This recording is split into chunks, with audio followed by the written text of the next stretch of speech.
My dad beats me and takes away my MacBook. So for a bit of context, I live in a South Asian country where it is a social norm to show unconditional love and respect to your parents even when they do or say anything wrong. My parents always act like they know what is best for me, and to be honest, they do love me most of the time, at least what it feels like, and they believe that parents can never abuse their children emotionally or physically, and those who do are mentally impaired, and that they are not one of them because they feel like that. They are not. My father is quite successful and got a MacBook M1 Air from his company about 2 years ago mid-2021, and he gave it to me. The story begins about 6 months ago around November when my father had some arguments with his family, and from then onwards he would constantly get furious at me for petty things, and I know that I am not a perfect child or disciplined like I should be. I might constantly do something which can annoy him, but from then he would get so irritated and enraged that he would beat me with his slippers and would take away my MacBook, claiming that he has the right to take it because it intoxicates my mind with the internet filth, which causes me to behave like that with him, and then he would return my MacBook after a couple of days, and again after few days. He would start to act all caring and childish to cheer me up and talk to me. I would only talk to him after making a condition that he would never behave like that, and he would agree, but nonetheless he would repeat the same behavior again at the last week of every month. For some reason he does it during that week of the month, I don't know why.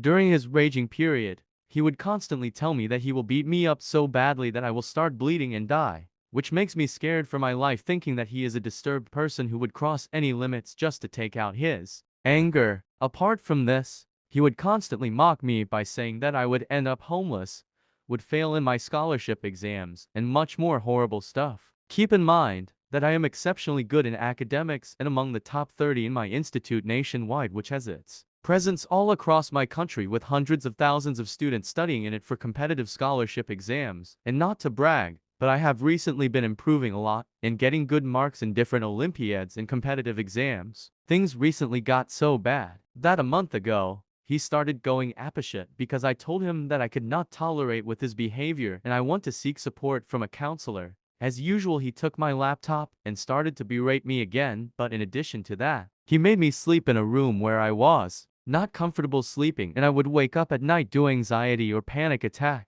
This messed up my sleep cycle so much that I started feeling fatigued throughout the day and couldn't focus on my studies for about a week, and he said that he feels good in ruining my studies and wants me to fail and struggle in the future. I stopped talking to him for a week or so, and he repeatedly apologized, saying that he was sorry and he wouldn't do it again. I agreed that this was the last time I am putting up with his apology, and the next time he does that, I will delete all of his photos from my mom's phone. He agreed hesitantly, and I thought this was the end of his episodes. A few days ago, it happened again, and this time he told me that he is going to whip me with his belt, and he made me lick the tip of my slippers. I cried a lot, but fortunately, the next day that asshole returned my MacBook, claiming that I won't be able to live without it, in a mocking manner. Since then I have not talked to him or my mother, as she always supports him. He also says that if I stop talking to him, then I will end up jobless in the future, just like his brother. They both hate each other, and that he will not let me stay in his house, which I will not, and even if I end up, I would rather stay homeless than rather live with this monster. I don't know whether I am in the right or wrong,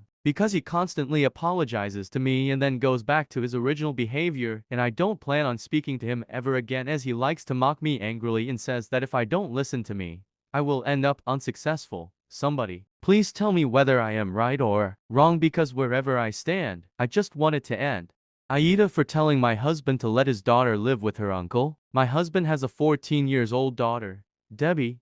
Debbie's mom left her right after she was born, and my husband's brother helped him raise her. Debbie even sees him as her dad, and she calls them both dad. When we got married, we had to find a home very close to my Bill's home because of Debbie. Because of this, we didn't have many options and ended up with a 2-bedroom house. We could buy a bigger house with more rooms elsewhere, but Debbie wouldn't live anywhere that wasn't close to her uncle's home. This has made some problems for us. We have a 4-year-old son, and Debbie won't share a room with him and won't let us move to another home. I finally got tired of her attitude, and when she was at school, I put all of my son's stuff in Debbie's room. When she came back home, she started yelling at us, saying she won't share. I said fine, then you can have the couch. She ran to her room and called her uncle. Her uncle took her to his home, and she is saying she won't come back unless we put my son out of her room. I told my husband he should just let her live with her uncle. He is like a dad to her, and his home is very close to us, and he can see her whenever he wants. This will solve all of our problems, but my husband thinks I'm an asshole, and my ILs all agree with her.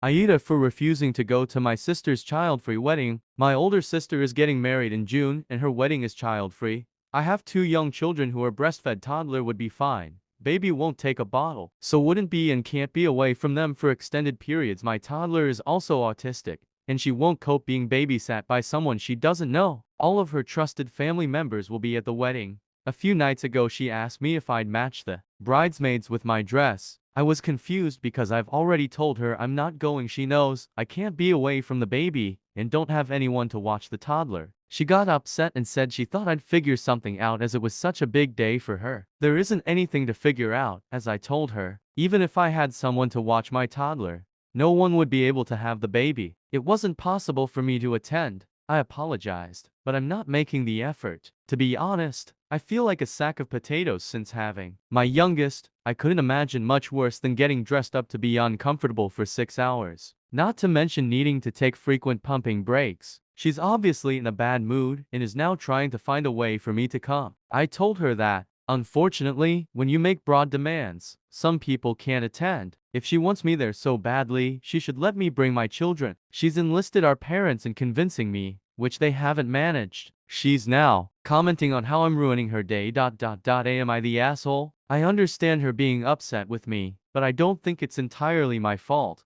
Aida for telling my former stepmother to go fuck herself. Last week I was back in my hometown helping a friend take his truck to the dealership. While it was in the shop we went and got lunch at a pretty popular spot, and we got sat next to my former stepmother and former stepbrother. My ex-stepbro and I don't talk, but he's close with my younger sibling because for about 8 years they lived together. I was older and really never had a connection with him. I caught my dad cheating on my mother with my now ex-stepmom when I was 12. A year later he left us for her, moved a block away into her house, and shit sucked for a while. Life was a big slap in the face for a while, and I worked through H's and college to support my mom and brother. Because my dad didn't think it was his problem, and my former stepmother encouraged that. Later my ex-stepmom cheated on my dad and left him. All good in my opinion. That relationship needed to end. Anyway, she interrupted our meal and asked me how I was, and I looked her in the eye and asked her what the fuck she thought she was doing. She said just saying hi. I looked at her, and then at my former stepbro. I said hey stepbro's name. Always a pleasure to see you my friend, he's a civilian. Shook his hand and ignored them. She tapped my arm and said what am I, invisible? And I lost it, tbh. I looked at her and said, you can go fuck yourself.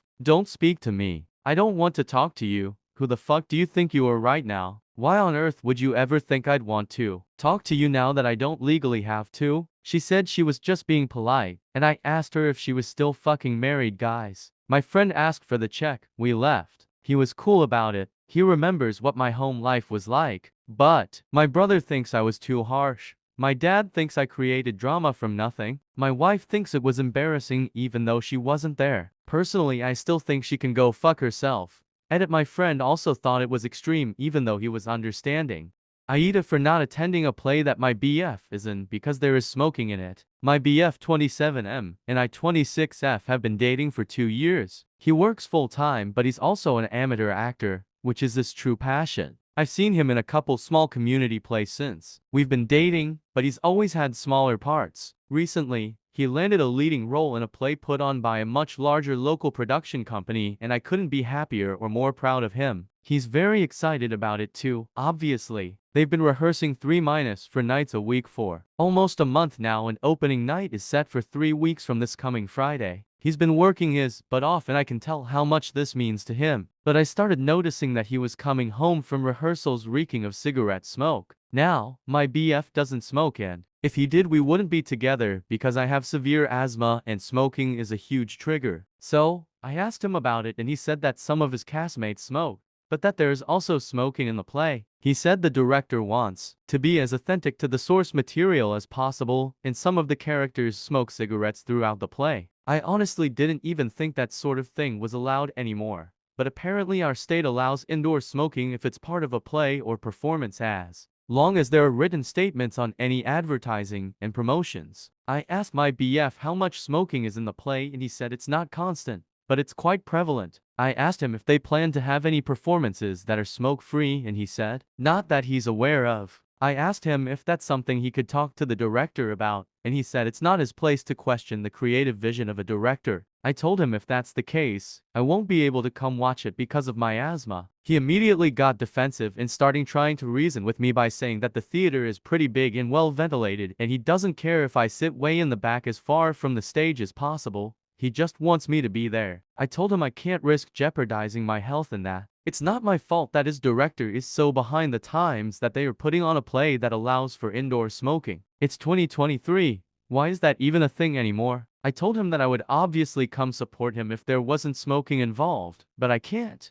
risk damaging my lungs. I told him that I would of course come and watch the next play he's in, and he snapped. But what if there isn't another play? What if this is the last leading role I get? Tomorrow is promised to nobody, and this means a lot to me, and it would mean even more for you to be there. I told him he's being dramatic and that my long-term health is more important to me than a play. I do feel bad that I won't be able to see him act in his first leading role, but it's not worth it to me to be around indoor smoking for 2 hours.